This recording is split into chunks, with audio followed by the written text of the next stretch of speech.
listening to the Otasso Outdoors Podcast.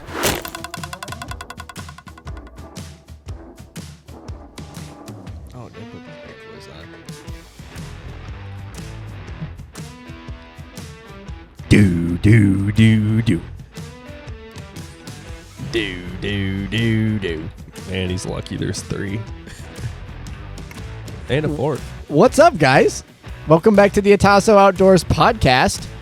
I am Caleb. I'm your host, and I'm joined by my 2 co-hosts, Reed Robinson. Howdy. And Hunter Grishke. Howdy. On film for the first time. That's my thing. Ayo. Okay. You guys start stealing that now? I don't know. Let's just see what happens next time. If you are tuning in for the first time, we have 3 segments to the show. Segment number 1 is What You Got, Buddy. That's where we all bring a headline or an article, and we discuss it over a short period of time or a long period of time, depending on the day. Segment number 2. Segment number 2 is our Spotlight series, where we search our network and friend list of people that we find interesting within the outdoors world. We go and pull as many strings as we can, shake as many branches, and see who falls out of it. Get them down here in the bunker. If we find them interesting, we bring them in and bring you guys along for the story of what makes them interesting in the outdoors world. Segment number 3. Segment number 3 is our head-to-head series, where it's a game show style, where we go head-to-head, obviously, by the title, and quiz each other, answer questions, and see who knows more. Awesome. Guys, you clicked on it, so you know what you know what today is. Today we've got What You Got, Buddy. Before that, just a quick reminder that we are now on YouTube. All of these episodes are being recorded, and we put them all out for you guys to actually view. We talked about it for a while. We were just sticking to audio only, and we decided that there's more of a connection, I think, to who you're listening to. If you can you can relate to them more. If you know who they are, you can kind of get a feel for everything. It's very different. The amount of times I've listened to podcasts where there's no video, and then all of a sudden they drop video, and I'm like, oh, whoa, that's what they look like. So yeah, Meat Eater just did that. Yeah, I'm like, wow, you look interesting, especially Chester. That's one that threw me off. So sorry, everybody, to disappoint you, but to make up for that, look at how good these 2 guys look. Oh, stop. So, in lieu of today, Reed, what you got, buddy? All right, guys. Sticking with my theme, like Hunter likes to talk about the Bomars, I like to talk about 200-inch deer. Florida hunters' 200-inch cactus buck could set a new state record. Florida? Florida. Where? You don't hear that very often. Oh, let's see. In the Palmettos of Central Florida, Thomas Lasby was in a tree stand with a 50 caliber CVA muzzleloader across his lap when he spotted the giant non-typical from nearly 200 yards away. He watched in awe as the big deer sauntered toward his stand. When it closed the distance to just 15 yards, he took a perfect broadside shot through the fogged-up scope. Though he'd been chasing this deer since late July, he wasn't prepared for what he found when he walked up on the downed deer. So, not only is this a massive deer, I'll show you the picture here. Massive deer, but cactus buck. Whoa, it does look like a cactus. Still in velvet. That's wild. Yeah, so this is going to possibly set That's funky. set the new state record. It's got a wicked drop tine off of the left side of the rack. And what's cool about it is the velvet's starting to shave off in there, so it's still rounded over. But because it's a cactus buck, he never shed his velvet, and he never will. His antlers just continue to grow, I believe. I don't think they drop him at all. Is that why he's as big as he is? I think so. Because they just continue they don't go through the testosterone peak and drop. So what happens with a cactus deer, if you don't know about it, is at some point in their lives they either have something traumatic happen to their groin area, whether they get hit by a car or like lose their testicles in a fight. You're sitting there That'd grinning. be one way to go, man. Groin area. That would be interesting. But something happens to their scrot that they lose their testosterone cycle like normal. So they don't really go into like a full rut. So they just continue to grow their rack out and out and out, and they don't have that testosterone drop that makes their rack drop off. That's pretty wild. I did not know that. So I wonder if that was like a 3.5-year-old deer and he's just been constantly growing. I couldn't tell you, but 15-yard shot with a muzzleloader from 200 yards. I mean, the guy was really patient. Whether he didn't have, like, maybe it just came straight in towards him and then turned broadside at 15 yards, or he was just like, it's coming closer, I'm just going to keep waiting. But you get within 50 yards with a rifle, and I start getting kind of nervous about where my bullet's going to, you know what I'm talking about? Not really. No, you just point and click. Yep. They get too close, and it's like you're just right in your freaking scope, like right up in your world. You think Where they you're close? you mean where your entire scope picture is just brown? Yes. Yeah. You know, I like my deer Is this to be the shoulder or is this the ass? I like my deer to be between like 50 and 100 yards if I'm shooting with a rifle. If just, you know, it adds that little, because like I said, my first buck that I ever killed was under 30 yards with a muzzle loader. And I pointed, clicked, boom, dropped him, spine, hit high. So it's like I have this thing in me that when a deer comes within 50 yards when I have my rifle, that I'm going to spine him. That's just what I think. So I'm like, I want you to be out there because I sight all of my rifles at 100 yards. Yeah, so do I. Yeah, I think that's pretty standard. Yeah. So Way to go. kind of like a crossbow, you sight it in for 100 yards and then rock and roll from there. And then just pull the trigger. Yeah, it should work. Why didn't it work? But anyways, my question for you guys too on that is like, when it comes to unique deer like that, like cactus buck, piebald deer, albino deer, black deer, like melanistic phase deer, what's your thoughts on, you know, should they be legal to shoot? If you had one in front of you, would you shoot it? Yeah, I do think they should be legal to shoot. I mean, they're pretty rare for the most part. Yep. And, You're talking the cactus deer? like piebald, cactus, albino. I mean, they're trophies. I think there should be an age restriction on the piebalds. What do you mean? Like, if it's a buck, like, it should be illegal to kill a piebald anything under 3.5 or something. It's got How do you gauge that? It'd probably go by APRs. body size APRs. Because, like, You do see a lot of small.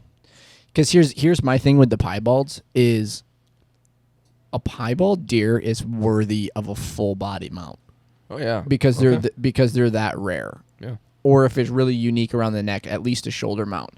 But how can you justify a full body mount if you've got an 80-inch 6-point? You know? Yeah. So that's where I think with the piebalds, like, it has to be a certain size. There's actually 2 nearby here. I've got a guy who's got 2 on his property. It's a fawn and a doe. That are piebald? Yep. One of them's completely white. Okay, so this is interesting because. In Perry. Really? Perry or Langsberg. Dang, I've never seen a piebald deer.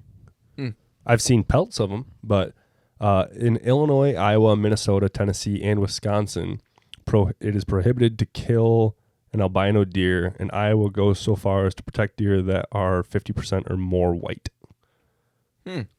What would the purpose be of protecting them? I just think they're majestic, and people, they Just got like this soft spot. like a unicorn. Yeah. Can you imagine seeing a 190-inch piebald or albino walk in front of you, and you just look at it and you're like, well, I can't shoot that. Can't shoot it. Yeah, I mean, I saw a video the other day that somebody posted. They've been watching this deer for years, and it's a massive buck. It must have been in Illinois because this buck is huge, and it's completely white, like nose to tail, totally white, beautiful whitetail. That's cool. And you know, because of that, they were posting this video of this thing walking by, and they're like, I can't shoot this because he's protected in my state, and it's because he's more than 50% white. But you know, I think it would be sweet. Like, I love seeing melanistic deer. Like, I think that's one of the coolest things that goes through the woods, even more so than a piebald deer. You know, like completely black deer walking by your stand. I'd have a hard time It'd no be matter pretty what size it spooky. is, It would be pretty creepy. not killing that. I like the piebald. They remind me of like the painted horses. Yeah. Horses. Just cool. It's cool. If I had a full black buck walk by me, like decent sized rack, shoulder mount, I'd have the taxidermist do his eyes red. Just little. I don't like it. Little No? pizzazz in there. No. No, man. That'd give you the spooks walking out at night and then just having like glowing red eyes on a body. I'd have him wire in red eyes that I can turn on. A little creepy. It'd be a heck of a party trick. Oh, yeah. Jeez. That's wild for Florida because, I mean, I know there's every once in a while people will pull a decent buck out of Florida, but it is not common Well, their tough. bodies are so small. Well, that's the tough thing. I was looking at that. I mean, that buck that he shot, body size is like this average size of our 1.5 years. Right. Yeah, and that's a Weighs- 200 incher. I mean, he's been around for a minute. It'd be interesting to have them age him and see how many years old he is. Have you ever seen the taxidermist process to maintain the velvet? No. There's a few different ways to do it. There's like freeze drying it, there's embalming it, and then there's some, like sometimes they just strip the velvet off and put fake velvet on there. Oh, have you never seen that? one? No. Andy Briggs got a deer that was in velvet one time, and let's see how to go. The original velvet fell off, and so they make velvet kits that you like. I can't remember what you do. You hook up. It's like you spray paint the whole rack with some type of adhesive, and then it's like through static electricity that you like charge the rack, and it'll like, and then it sticks on there. The only one that I've seen, I don't even know if this is a thing, is I've seen them put like a special like embalming fluid in like a syringe, and you like insert it underneath the velvet in different spots, and it actually like cures it, because like under the velvet there, the antler's still soft. Yeah, it's spongy. So how do you score a deer? Like you gotta, like, can you imagine, like you kill a deer, the antler's still soft, and then it hardens and you lose a ton of inches. Yeah, I mean, like it'd be green scored, but there wouldn't necessarily be a dry score. No. True. Well, maybe there's a dry. It just loses that much mass. Well, doesn't velvet go into like a different class? It's not like a true antlered, hard antlered. I don't think. deer. I think you're right, because it depends on the state. Because some states have the ability to kill them in velvet. Like we'll never have the opportunity to kill a velvet buck unless it's Cactus. a cactus. Yeah. I don't know. I've never looked into it that much. We should do the research and find out what states actually give you that opportunity. I think I think Georgia's one of them. Yeah. Early season, they still have velvet. If you can get into like the freedom hunt, you can. I've heard some people that like if you have a really warm year and you're like a veteran or disabled, you can kill a velvet buck in Michigan. So here's the question: Is it worth it? Well, no. Would you rather kill a buck that's full velvet, or would you rather kill a buck that is like half rubbed off and just has like the blood and is hanging down and stuff? Oh. Like, and then turn it into like a zombie deer. And you don't like my red eye idea? I thought you were gonna say, is it worth it? Like, you know, kneecapping yourself so you could get the freedom hunt. Oh, jeez.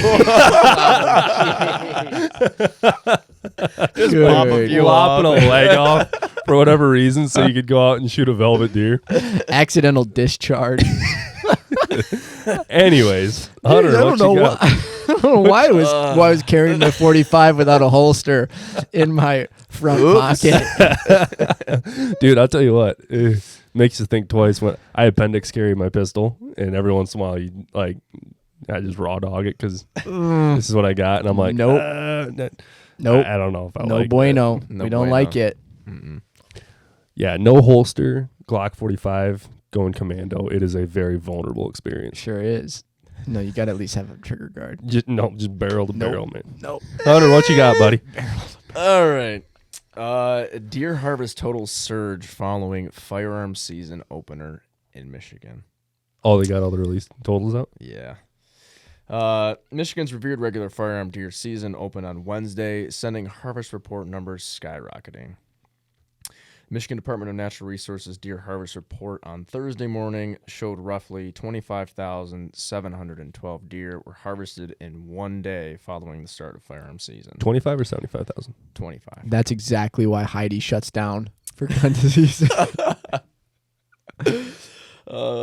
Around 114,153 deer have been harvested so far this 2023 deer hunting season. This includes antlered and antlerless deer. I bet you still more antlered deer have been killed than antlerless. Let's see here. You want to guess the number? Number of deer killed? Let's do antlered and then antlerless. So how many do you guys think? What was the total number? 25,712. And they have calculated how many are out of those are antlered and antlerless? Yep. Okay. I'm going to say Oh, let's go 15,700 were antlered, and then the rest were antlerless. Okay, Reed. I'm going to go percentages. It seems easier. I'm going to say 85% were buck, 15% were doe. Unfortunately, you need to give me a number. Okay, 25,712? Yeah. Oh, yeah. I know what you're doing. That's easy. Yeah. Based on last year's stats. 21,855.2 buck. Okay. All right. And the rest doe. Is that the count the bucks with nipples? The 0.2? the one antler or the one antlered doe. Reed, you were pretty close. 19,984 antlered, and 5,728 were antlered. This is the problem that we've talked about. Go listen to the emergency press conference. That's over 3 times. Like, we talked about this with the combo tag. We talked about how everybody is 90% more likely to fill that combo tag with 2 bucks than they will a buck and a doe. Yep. And so that's the problem. I reread a stat the other day. It was 40 out of the total annual harvest, 41% of deer killed were antlerless. 41%. And the rest were bucks, which is just brutal. Yeah, that's rough. Yeah. There's and I tell you what, this year out of any year, I have seen so many articles from like DNR and news outlets like urging people to kill antlerless deer. Yeah, oh yeah, it's important, man. I mean, this could get us down a major rabbit trail, so we got to be careful how much we talk Really about this, because this could take another hour of our time. I think that's 28 deer a minute. Oh, wait, didn't we calculate that one year on one of the previous podcasts where it was like a deer died like every 8 seconds on opening day? I feel like we did. Yeah, so if there's 25,712 deer over, let's say, 15 hours of light on opening day, that's that's basically 28 and a half deer every minute. Divided by 60 seconds, that's a quarter of a deer a second. So a deer every 4 seconds. That's wild. That's wild. Can you imagine if someone were able to like create a YouTube compilation of that and just bang, bang, bang, bang? They say in the Bible, like you on Judgment Day, you like see a time lapse of your life and you see everything you ever did. You sit there and wait with the Lord. I've always wanted to see like, okay, something is happening that like Lord has just like recordings all throughout time that like I wonder if we can go back and rewatch stuff in heaven. It's just like all the deer dying. We have an eternity to watch. Like all the way back to like cavemen with atlatls. Man, you guys are like really into archery. Like, is that what it's gonna be? Cool. just a highlight reel of just arrows. Thwack, thwack, thwack, thwack, thwack. Okay. Dang, 25,000 deer on opening day. Yeah. Did we beat Wisconsin again? Doubtful. I highly doubt it. Because what I did we don't kill? think Like that's in here. 270,000 deer a year or something? Yeah. Yeah, But also Grand Rapids has gone granola. Detroit has gone granola. All these granolas are cutting into our hunting. Nothing against the granolas. A little bit against the They keep Patagonia in business. I think there's some things that they purchase that go towards the Pittman Robertson, so we can't fully exile them. That's fair. We'll get you out in the woods though. Caleb, what you got, buddy? What you got, bud? Self-sustained. All right. A couple news articles popped out recently. It says, "Do not eat any wildlife hunted from this northern Michigan region." There's a warning from the DNR. So Oscoda. It's a stern warning from state officials now that hunting season is underway. Doesn't matter if you hunt deer, crayfish, muskrat, or fish. Do not eat any animals hunted from a northern Michigan marsh. The Michigan Department of Health and Human Services and Natural Resources issued a reminder for hunters that catch any animals within 3 miles of the Clark's Marsh in Oscoda Township in Osco County not to put them on their dinner plate. It's a do not eat deer advisory remains in effect due to various per and polyfluorinated substances, which is better known as PFAS. It's a contamination. It includes perfluorooctane sulfonic acid, so which is PFAS, which for those of you guys don't know what PFAS is like used in fire suppression in a lot of situations. So it's like that foam stuff that they'll spray to like put out a car that's on fire. Most airports use it to put out fires. It says apparently it enters the animal's liver and muscle tissue.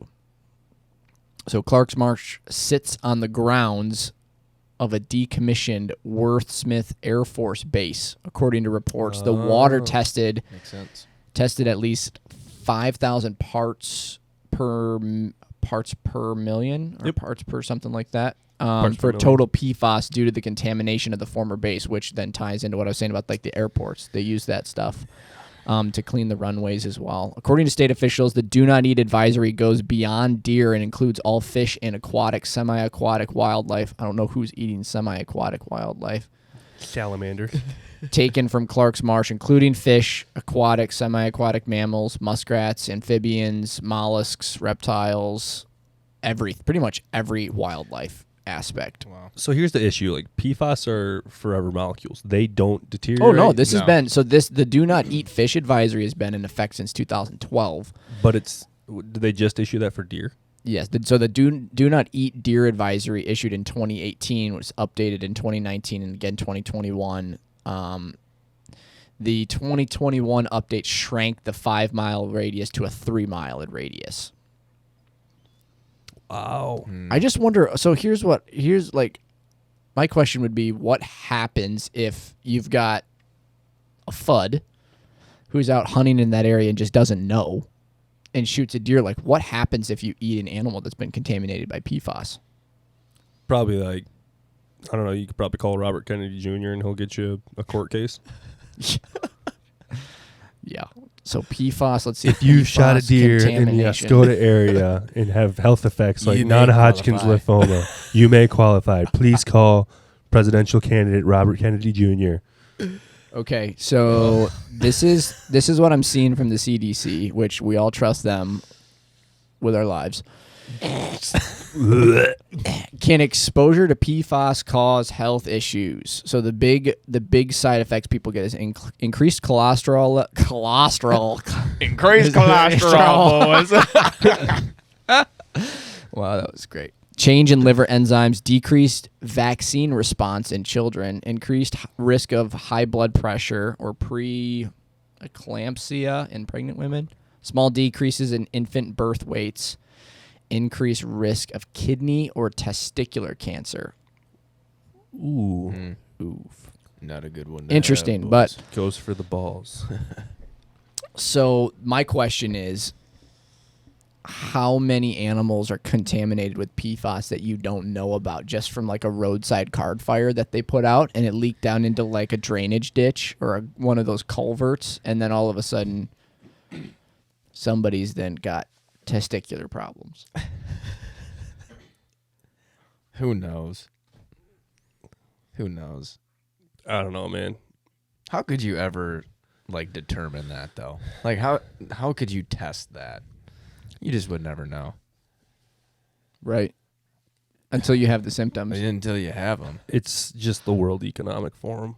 Whoa, we're on YouTube now. Flagged. Yeah. No, depopulation. We just got demonetized before we were even monetized. Dude, if Andy Frisella can talk about this kind of stuff and be on YouTube, I think we're going to be okay. Yeah, but he's untouchable. Yeah, just get me a little buffalo hat and I can sit here and start dropping F-bombs and screaming about how Klaus Schwab is going to kill us all. I wonder about that all the time because it's like there's so much stuff in our water, like fluoride. Like they're still putting fluoride in the water, and everybody's like, we don't want fluoride. You're just wondering about all different kinds of contamination, like period. Yeah. Oh, for sure. And like I worked in ag retail for a while. I heard some of the stories and I saw some of the things that we did with chemicals. We're screwed. Yeah. Like, yeah. Like just stuff like, you know. You can tell though. Like you can, I mean, you can tell when you go to a restaurant and you come home, the amount of crap that's in processed foods versus like just having plain old rice in a backstrap. Mm-hmm. You can tell the difference of how you feel. Yep. Yeah. I mean, significantly, like a Chipotle bowl, burrito bowl, yeah, and a venison burrito bowl. I can strictly tell the difference of how I feel afterwards. Mm-hmm. And Chipotle is like one of the better ones. Yeah. You're going to come home eating Chipotle and you're going to feel pretty good. But when you sit down and you have Crunchwrap Supreme. Dude, I'm a sucker for a Crunchwrap Supreme. Till it comes out. You know what I was talking about or heard the other day is Culver still sells wild caught walleye. Or no, not wild caught, farmed walleye, but they'll still sell walleye in their menu, Interesting. which is pretty neat. Prepared fresh. Yeah, I think it's during winter seasons, like during ice fishing season, they will put walleye on the menu. You just make up for all the processed chemicals in the concrete mixer that you pair with it. Dude, I'm a sucker for a concrete mixer too. You fill out the little survey at the end of it and you can get free mixer. I didn't know that. Oh, yeah. Did you get your receipt and at the bottom of the survey, you just got to fill out this little code. It's great. Okay, boomer. Dude, big Culver's fan, okay? Big Culver's guy. Yeah, sue me. No, when you sit down and you eat a meal, venison that you, like, you know, you shot, you even processed on your own, you have farm fresh eggs that are, like, on your farm, and you eat something out of your garden, dude, you walk away feeling like $1 million.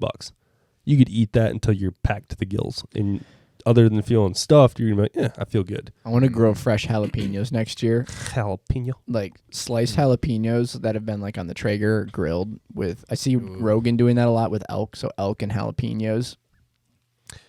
Yeah. Sounds good. You know what my cousin made me the other night? Jalapeno pigeon poppers. Bet they were killer. Oh, they're great. I never thought about eating pigeon. They're phenomenal. Morning dove is next.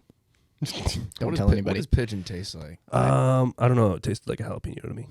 Yeah, I see. Okay. I mean, it was a. What did they call pigeons in Anchorman? They called them the chicken of the cathedral or chicken of the attic. I always want to know, where did pigeons live before cities and barns? Yeah. I don't know. Yeah, I don't know. because that's literally the only places you're ever going to find them. Yeah. Cities and barns. What if pigeons were created by man? I believe that. I believe that. How many pigeons out of like every 1,000 is actually not an actual pigeon? Like a tilapia? The tilapia of the sky. It's just AI. No, I'm just saying like it's an actual robot and we don't know it. Oh, And no, it's I'm not. The whole birds aren't real thing. I might be like... One in every 50,000 pigeons? You're telling me in New York City, one of those walking around there doesn't have cameras in its eyes? I'm like 80% a flat earth guy, and I don't think the birds are a real thing. Well, different strokes for different folks. Yes, sir. They're always watching You're us. crazy, man. That's why we can't have a mounted pigeon in here. You You just don't know until we dissect the head, find the computer chips in the cage. Yeah, I got Starlink wired in through Jeez, Neurocell oh, or whatever. this is just derailed. Uh, All right. Well, that's a quick one for you guys.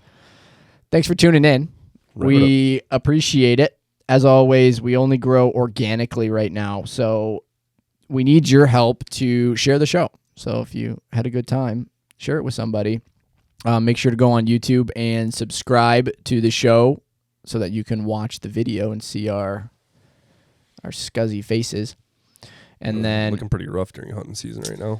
make sure you follow us on Spotify as well so you get notified when the episodes drop. On Tuesdays on Instagram, we're at tasso.outfitters. That's where we kind of push our content out there, little shorts and reels from the podcast and photos of everything that we do around here.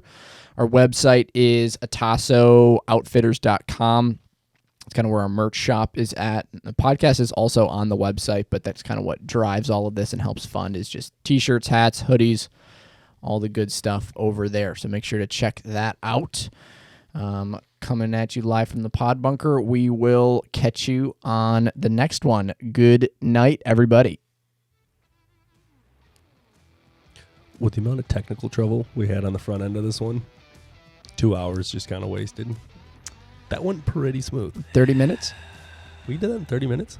Yeah. That was one of the quickest ones we've ever done. That's in and out, It boys. felt weird though. I'm not gonna lie. Ride 'em hard Saying and put 'em stuff away like wet. 4 times over.